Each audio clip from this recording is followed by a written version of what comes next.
कांग्रेस के प्रवक्ता हमारे साथ हैं रॉबिन माइकल। मैं उनसे जानूंगी क्या कुछ स्टैंड रहेगा, क्या कहेंगे। यूजीसी पे मैं केवल इतना ही कहना चाहता हूँ कि मोदी जी ने किया है तो सही किया होगा, क्योंकि हम तमाम तरीके से एक वर्ग से यही सुनते आ रहे थे कि जो मोदी जी कर रहे हैं वो सही कर रहे हैं। हालांकि सुप्रीम कोर्ट ने आज इस जो कानून था उस पर रोक लगा दी और दोबारा से 2012 का जो कानून है वही लागू होगा।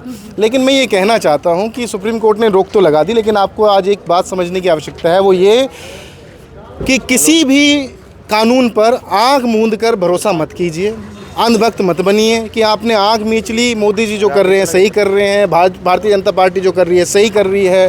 हर आंदोलन को, हर मुद्दे पर अपनी ये प्रतिक्रिया देना कि अगर मुसलमानों को के घरों पर बुलडोज़र चल रहा है तो सही चल रहा है, वो शाहीन बाग में बैठे हैं उनको पाकिस्तानी बताया जा रहा है तो सही बताया जा रहा है, जितने किसान सड़कों पर बैठे हैं 1 साल तक बैठे हैं वो खालिस्तानी बताया जा रहा है तो सही बताया जा रहा है, जितने अग्निवीर को लेकर जब जवानों पर लठ बरस रहे थे उनको देशद्रोही बताया जा रहा था तो सही बताया जा रहा था। इस तरह के तमाम जितने भी आंदोलन हैं, जितने भी कानून जो भारतीय जनता पार्टी गलत मानसिकता से लेकर आई और उसका अपने समर्थन किया, तो इससे आपको ये सबक लेने की आवश्यकता है कि आंख मूंद कर किसी भी निर्णय का समर्थन मत कीजिए। पहले उसको तोलिए, समझिए, बोलिए, उस वर्ग की ज़रूरतें समझिए और फिर देखिए कि आपको उसका समर्थन करना चाहिए या विरोध करना चाहिए।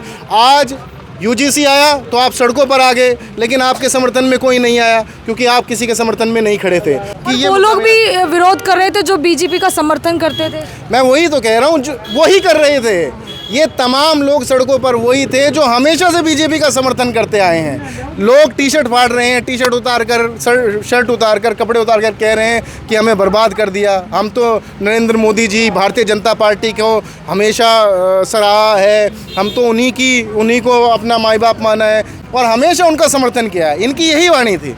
लेकिन आज जब उन पर पड़ी तो वही हाय हाय करने लगे और वही नरेंद्र मोदी जी को, अब तो उन्होंने जो नरेंद्र मोदी जिनको हिंदू धर्म का सबसे बड़ा रक्षक, सबसे बड़ा कर्ता धर्ता कहने लगे थे, आज उनको तेली बता रहे हैं। प्रधानमंत्री जी की जाति ढूंढ कर ले आए। आपने सुनी थी 11 साल में प्रधानमंत्री की जाति, लेकिन अभी जैसे यूजीसी आया पता चला कि प्रधानमंत्री की जाति ढूंढ कर ले आए, उनको तेली बताने लगे। तो ये जो चीज़ें हो रही हैं, मैं इतना ही कहना चाहता हूँ कि किसी भी मुद्दे का, किसी भी जो कानून है उनका विरोध करने से पहले उसको सोचिए, समझिए, तोलिए, फिर जाकर बोलिए, फिर देखिए उसका आपको समर्थन करना है या विरोध करना है। क्योंकि जब आपका नंबर आएगा तब आपके लिए कोई खड़ा नहीं होगा।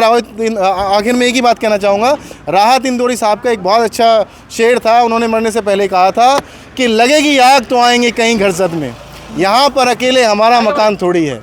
यदि आप दूसरे के जलते घर के सामने खड़े होकर तमाशा देखेंगे, तालियां बजाएंगे, तो जिस दिन आपका घर जलेगा आपके घर भी के सामने भी लोग केवल खड़े होकर तालियां ही बजाएंगे, तमाशा ही देखेंगे, आपके समर्थन में कोई खड़ा नहीं होने वाला है। धन्यवाद। क्या आपको ये लगता है कि ये जो कानून है वो इसलिए लाया गया है कि ज़्यादातर वोट SC ST या OBC की है, ये मान रहे हैं? देखिए, मानसिकता हो सकती है। अभी तक तो इन्होंने सामान्य वर्ग का इस्तेमाल किया भारतीय जनता पार्टी ने, और सामान्य वर्ग ने दिल खोलकर इनका समर्थन किया, चाहे वो किसी भी मुद्दे पर हो। मैंने आपको मुद्दे तमाम गिनवाए।